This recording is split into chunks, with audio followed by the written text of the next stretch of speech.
Morning kids, चलिए आइए एक बार फिर से स्वागत है आप सभी का नवोदय की हाईली स्पेशलाइज्ड टेस्ट सीरीज के अंदर। अब हम डिस्कशन करने जा रहे हैं मेजर टेस्ट सीरीज पार्ट 2।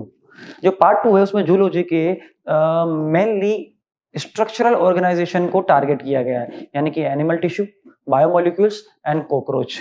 अगर आपने नवोदय एकेडमी का major test series part 2 solve किया है, यानी कि मेजर पार्ट 2 सोल्व किया है, तो इसके अलावा आपको कुछ भी चीज सोल्व करने की जरूरत नहीं है for regards biomolecules, animal tissue and cockroach.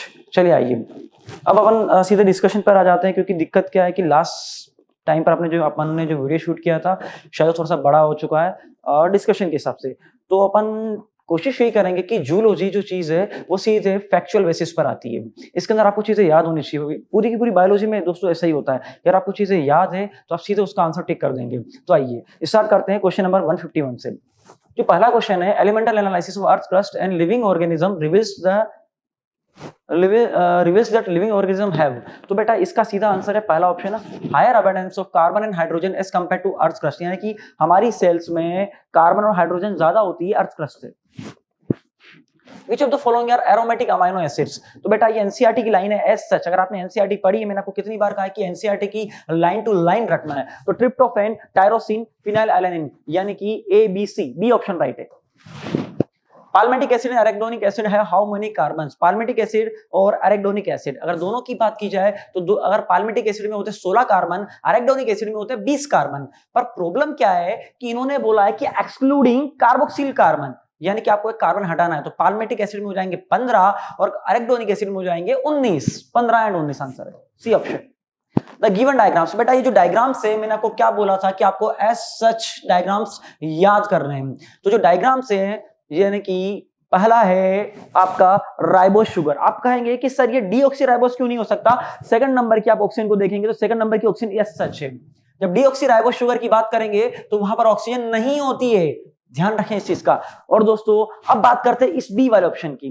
तो आप कंफ्यूज हो गए होंगे कि सर हमने तो पढ़ा था कि एक एन टर्मिनल होता है, एक सी टर्मिनल होता है, पर यहां पर तो इस अमाइनो एसिड को घुमा के दिया हुआ है। तो बेटा यह कुछ नहीं किया, इसे फ्रेम किया गया है। तो ये एक्चुअली है ग्लाइसिन। क्या बेटा? ग्लाइसिन, यानी कि राइबोस शुगर एंड ग्लाइसिन, सीधा ए ऑप्शन। 155 देखिए इसको देखेंगे आप तो जो पहला वाला अमाइनो एसिड है दैट इज एलेनिन, दूसरा है सेराइन, और ये है मोस्ट डेकोरेटेड मॉलिक्यूल इन बायो, यानी कि ये है दोस्तों कोलेस्ट्रॉल। कोलेस्ट्रॉल है ये। तो आंसर जाएगा आपका एलेनिन, सेराइन, कोलेस्ट्रॉल, यानी कि ऑप्शन नंबर फर्स्ट, यानी कि ए। 156 इन कॉकरोच मोज़ेक विजन। कॉकरोच की मोज़ेक विजन की बात की जाए दोस्तों तो एक तरह का कंपाउंड विजन होता है, यानी कि यहां पर कंपाउंड आईज होती हैं। यहां प्रॉब्लम क्या होती है कि सेंसिटिविटी बहुत ज्यादा होती है पर वहीं रिजोल्यूशन बहुत कम हो जाता है। तो आपका आंसर जाएगा 156 का ए। 157 ऑन एन एवरेज, यानी कि इसका आंसर सीधा एनसीईआरटी से उठकर आया है दोस्तों ये क्वेश्चन। इसका आंसर है 9 to 10। देखिए कॉकरोच जैसे चैप्टर की बात की जाए तो कॉकरोच आपकी आफ्टर लाइफ, यानी कि आपकी एमबीबीएस की लाइफ में आप बात करें तो उसका ऐसा कुछ रोल नहीं है।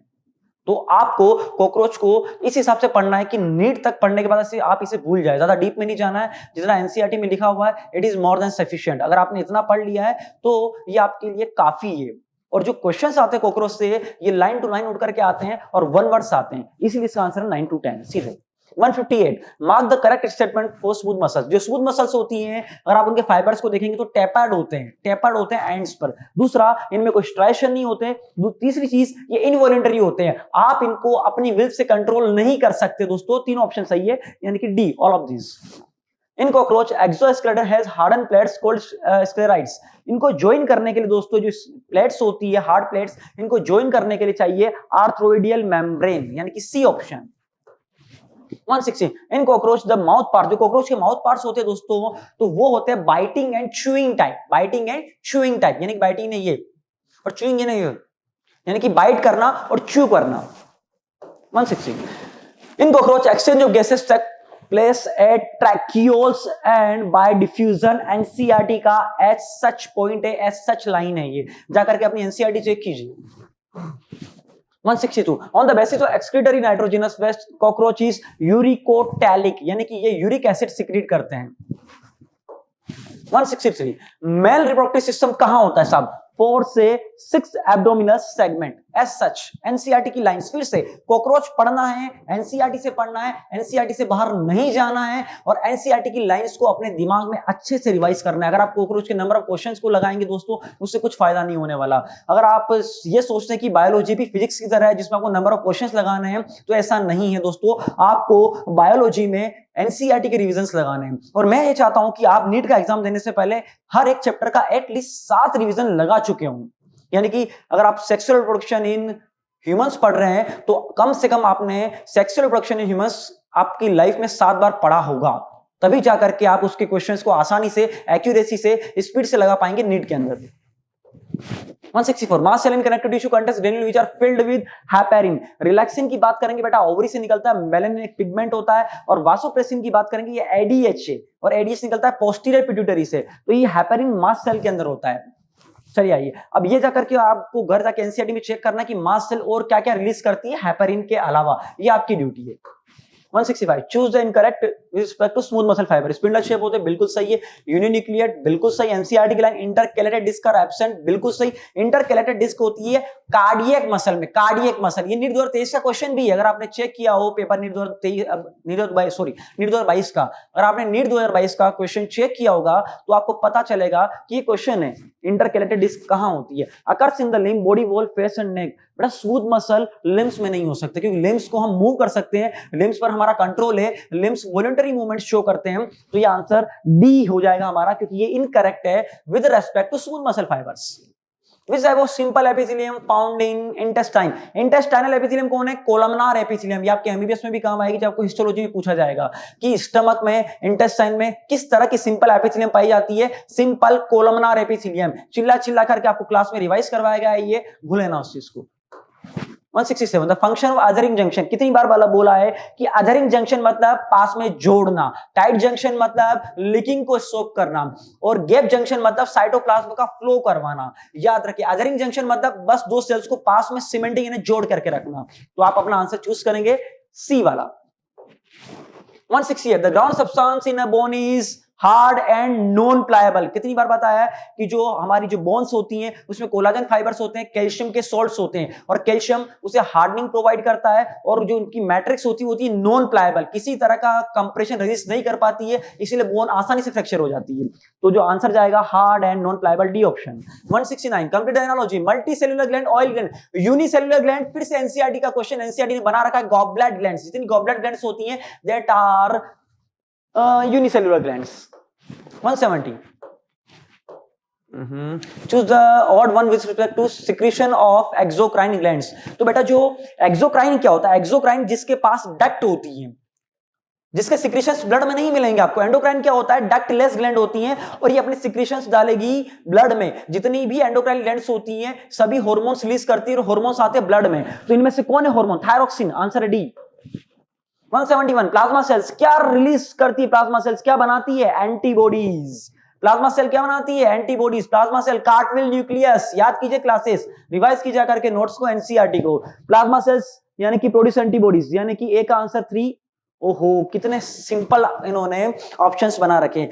ये पेपर सोल्व करने का एक तरीका हो सकता है। अगर आप देखेंगे कि प्लाज्मा सेल्स 100% प्रोड्यूस करती है एंटीबॉडीज, तो एक आंसर 3, बाकी ऑप्शंस आपको चेक करने की जरूरत भी नहीं है, पर फिर भी देख लेते हैं।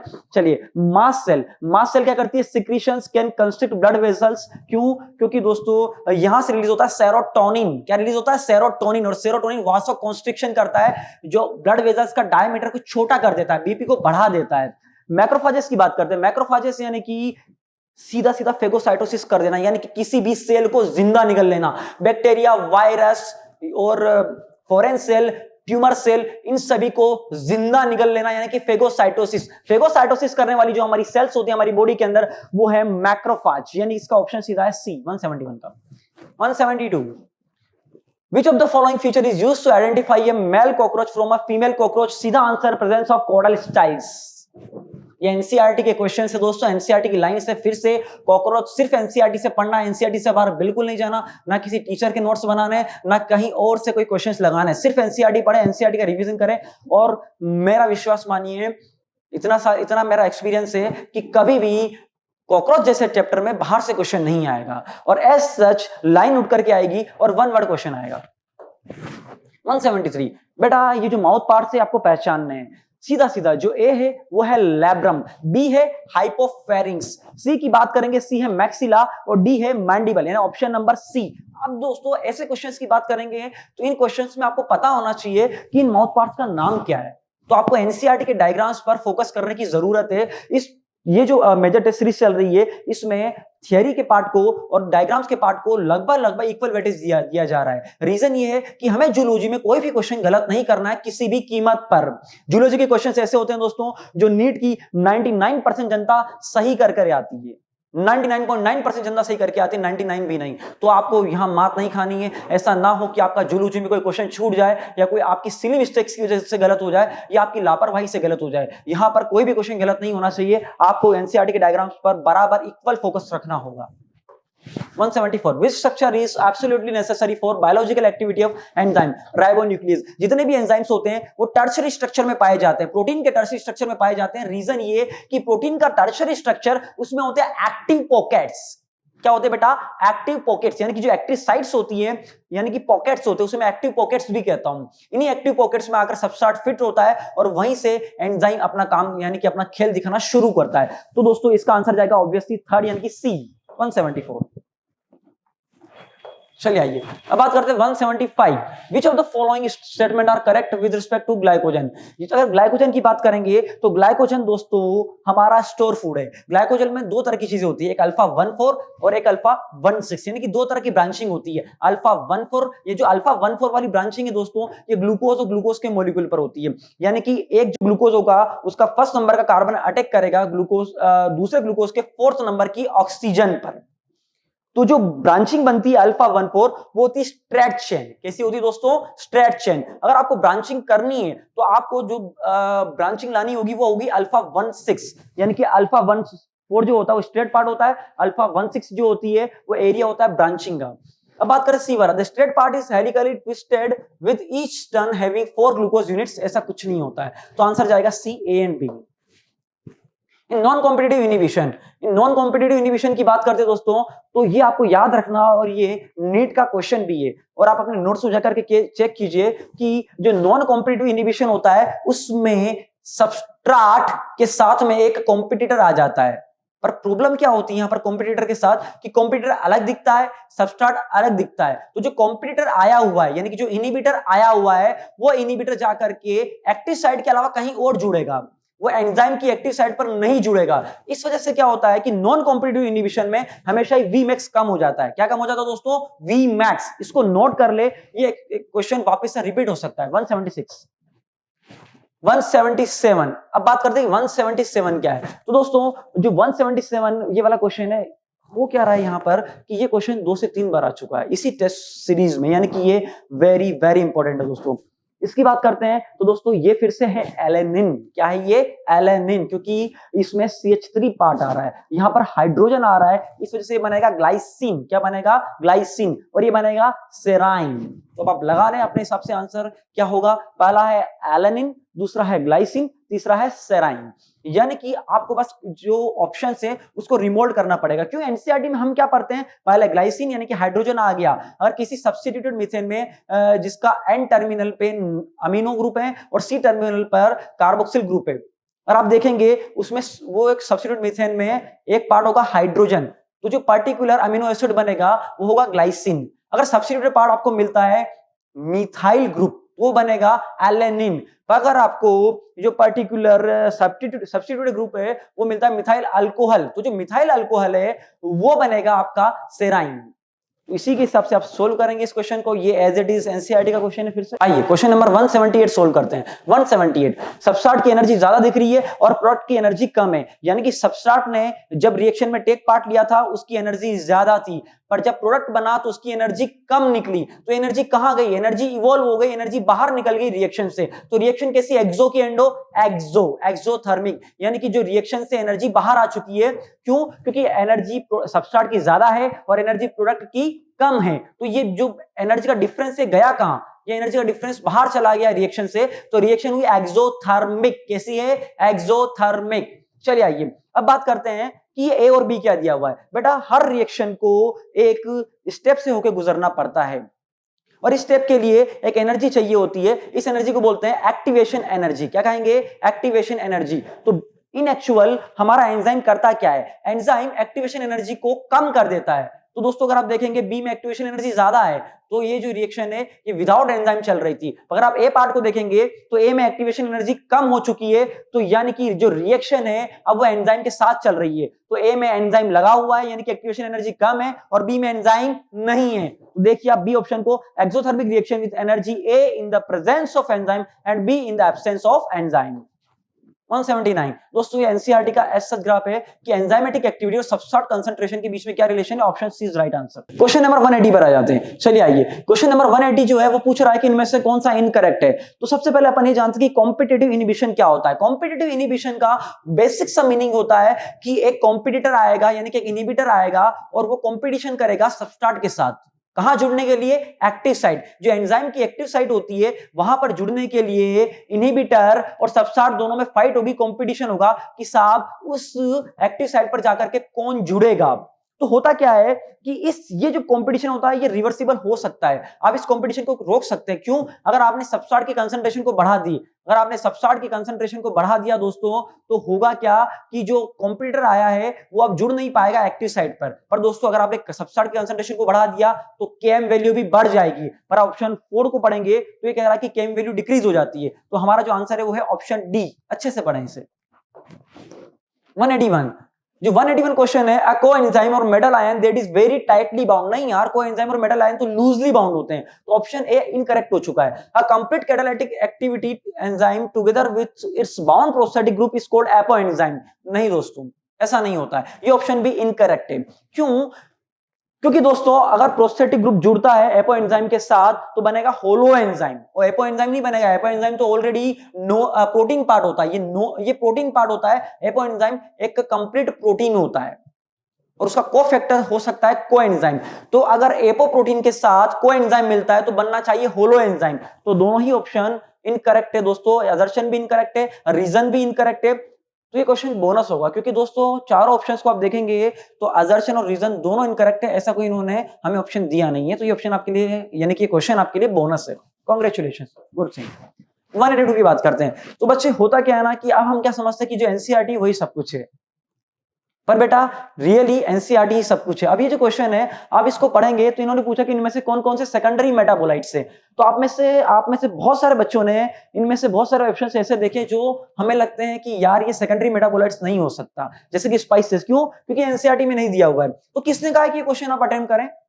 ये क्वेश्चन जो है इसको आपको अटेम्प्ट नहीं करना चाहिए अगर आपको नहीं आता है तो।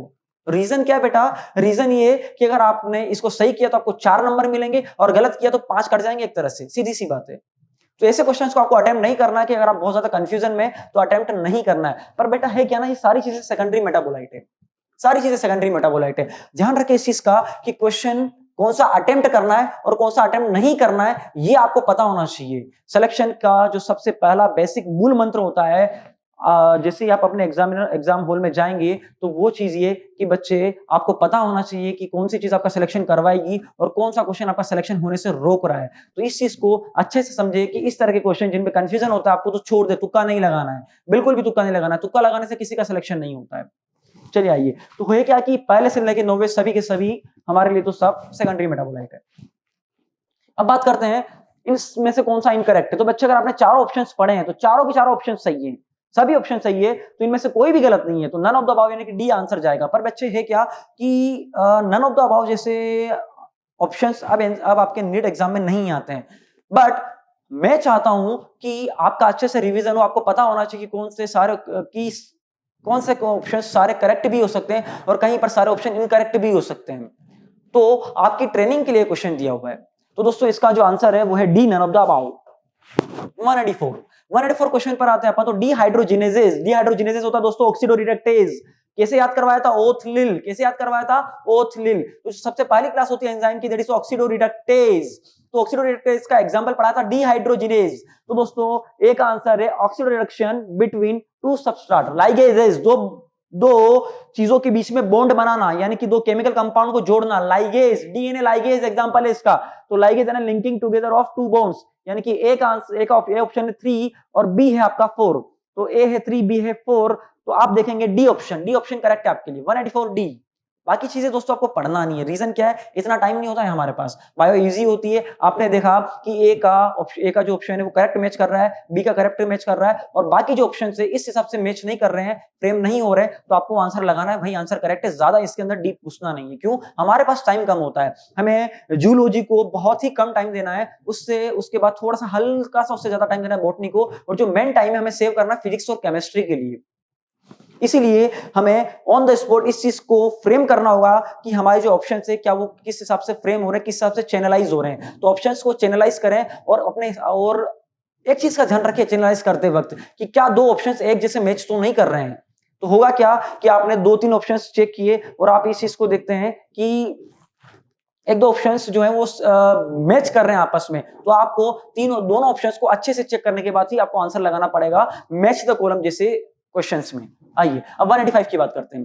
Protein perform many physiological functions, बहुत सारे फिजियोलॉजिकल फंक्शन होते हैं, बिल्कुल सही बात है। इनमें से one of the following represent an additional function that some protein discharge, hormones. दोस्तों हार्मोन्स, इसका एग्जांपल जाएगा हार्मोन्स, ये आपके एनसीईआरटी का एसएच पॉइंट है। 186 which of the following is the most abundant protein, Rubisco NCERT की line. 187 the chitinase exoskeleton of arthropods is formed by polymerization of N-acetyl glucosamine, ये भी आपकी एनसीईआरटी का एस सच पॉइंट है। जाइए पॉलीसेकेराइड के अंदर जाकर के चेक कीजिए, वापिस से पॉलीसेकेराइड का पूरा पैराग्राफ पढ़ें और जाकर के याद कीजिए कि कौन से पॉलीमर का कौन सा मोनोमर होता है। अगर आप बात करेंगे काइटिन की, तो काइटिन होता है फंगल की सेल वॉल में, और एक्सोस्केलेटन ऑफ आर्थ्रोपोड्स, तो ये दोनों चीजें बनती काइटिन से, और काइटिन होता है पॉलीमर, तो इसका मोनोमर है NAG यानी कि NAG, N acetyl D glucosamine. 188 select the option which is not correct with respect to cofactor. A option बिल्कुल सही है। अगर आप बी ऑप्शन की बात करेंगे तो ये भी सही है। सी ऑप्शन की बात करें, 3 kinds of cofactors may be identified, prosthetic group, metal ions, apoenzymes नहीं दोस्तों। होलो एंजाइम किससे बनता है? होलो एंजाइम बराबर एपो एंजाइम प्लस कोफैक्टर, और 3 तरह के कोफैक्टर होते हैं। कौन कौन से? Coenzyme, metal ion, prosthetic group. और जिसमें आपको पढ़ाया जाता है कि मेटल आयन और कोएंजाइम लूजली बाउंड हो सकते हैं, पर जो प्रोस्थेटिक ग्रुप होता है वो टाइटली बाउंड होता है। सही है। तो दोस्तों जो एपो एंजाइम है पूरी तरह से प्रोटीन पार्ट है, उसको कोफैक्टर से ना जोड़ें। सी ऑप्शन इनकरेक्ट है। 189 a competitive inhibitor of succinic dehydrogenase is malonate. Malonate दोस्तों, जो सक्सिनिक डिहाइड्रोजिनेज है ये आपकी क्रेब्स साइकिल के अंदर आता है। आप जाकर के अपनी क्रेब्स साइकिल को अच्छे से पढ़ें और ढूंढें ये एंजाइम कहां है, और फिर इसको रिलेट करें कि आखिर ये मेलोनेट के साथ किस तरह से कॉम्पिटिटिव इनहिबिशन शो करता है। 190 adult human haemoglobin consist of 4 सब unit, 2 alpha 2 beta, 2 alpha chain होती है, 2 बीटा चेन होती है, और 4 सब यूनिट होती है, तभी से मिलकर पूरा हीमोग्लोबिन बनता है। एनसीईआरटी के points. 191 enzyme that catalyse removal of group from substrate and addition of group to double bond. तो मैंने आपको क्या पढ़ाया था ऑक्सिलिल के अंदर, एक ही ऐसी क्लास है दोस्तों जो हाइड्रोलाइसिस के बाद डबल बॉन्ड छोड़ देती है, लाइएज। क्या है वो? लाइएज। तो याद कीजिए इसे, B option. Match the column. ये क्या पूछा इन्होंने कि साहब ट्रिप्टोफैन एरोमेटिक अमीनो एसिड है, ट्रिप्सिन एक एंजाइम है, मॉर्फिन अल्कलॉइड है, और कुकुरमिन एक ड्रग है। ये दोस्तों ये क्वेश्चन शायद से 2021 में भी आ चुका है, और प्रीवियस ईयर में काफी ज्यादा ये ट्रेंड में है। रीजन क्या है? ये सारे फैक्चुअल बेसिस पर आ रहे हैं। पेपर को इजी बनाने के लिए फैक्चुअल क्वेश्चंस को डाला जाता है ताकि कंपटीशन अच्छे से क्रिएट हो सके। तो दोस्तों अपने हिसाब से जो ऑप्शन है इन्हें फ्रेम करते आइए। ट्रिप्टोफैन यानी कि ए एरोमेटिक अमीनो एसिड। तो दोस्तों आपने क्या देखा कि बी ऑप्शन में A3 है, और आपने सीधा इसको ऐसे आंसर लगा दिया कि साहब ये क्वेश्चन तो मेरा करेक्ट हो गया। ऐसा नहीं है। आप बी और सी दोनों ऑप्शंस को देखिए, तो बी में भी ए का जो ए ऑप्शन का आंसर थर्ड दे रखा है, और सी में भी ए ऑप्शन का आंसर थर्ड दे रखा है। तो हमें ऐसा नहीं करना है, हमें दोनों ऑप्शन को चेक करना होगा। तो बी है ना ट्रिप्सिन क्या है? एंजाइम। तो बी में सेकंड है, और यहां पर बी में फोर्थ दिया हुआ है, तो हमारा ओवरऑल जो करेक्ट आंसर जाएगा वो है बी। 192 का आंसर क्या जाएगा? बी। इस तरह से आपको चैनलाइज करना है। 193 क्या पूछ रहे हैं? इनमें से कितना इनकरेक्ट है? Tertiary structure is necessary for many biological activity, बिल्कुल सही है। Nucleic acid exhibit a wide variety of secondary structure, बिल्कुल सही है। Hemoglobin is an example of quaternary structure. सही है. In primary structure protein, the first amino acid is called as N-terminal amino acid and the last one is called as C-terminal amino acid. ये भी सही है. None of the above. दोस्तों इस तरह के क्वेश्चंस आपके नीट में नहीं आएंगे, पर चूंकि मैं कह रहा हूं कि मैं आपको बहुत अच्छे से ट्रेन करना चाहता हूं, हाईली स्पेशलाइज तरीके से ट्रेन करना चाहता हूं कि आपका जूलॉजी में कोई क्वेश्चन खराब ना हो, आपका जूलॉजी में कोई भी क्वेश्चन छूटे ना और कोई भी क्वेश्चन में आप गलती ना करें, सिली मिस्टेक ना करें. इसीलिए मैं इस तरह के क्वेश्चंस दे रहा हूं ताकि आपको एक माइक्रो लेवल पर जानकारी मिल सके इन टॉपिक्स की. आइए, तो इसका आंसर जाएगा none of the above. 194. Which among the following is incorrect? The blood concentration of glucose in normal healthy individual is 3 से 3.5 मिलीमोल पर लीटर. अब मैं चाहता हूं कि आप जाकर के अपने बायोमोलिक्यूल में इस चीज को, बायोमोलिक्यूल में जो एंजाइम है, एंजाइम वाले पार्ट से जस्ट पहले जहां पर द लिविंग स्टेट दिया हुआ है, वहां जाकर चेक कीजिए कि ग्लूकोज की कंसंट्रेशन ब्लड में कितनी होती है. ये आपका काम है, आकर के मुझे जरूर बताएं. तो ए ऑप्शन इनकरेक्ट है यहां पर.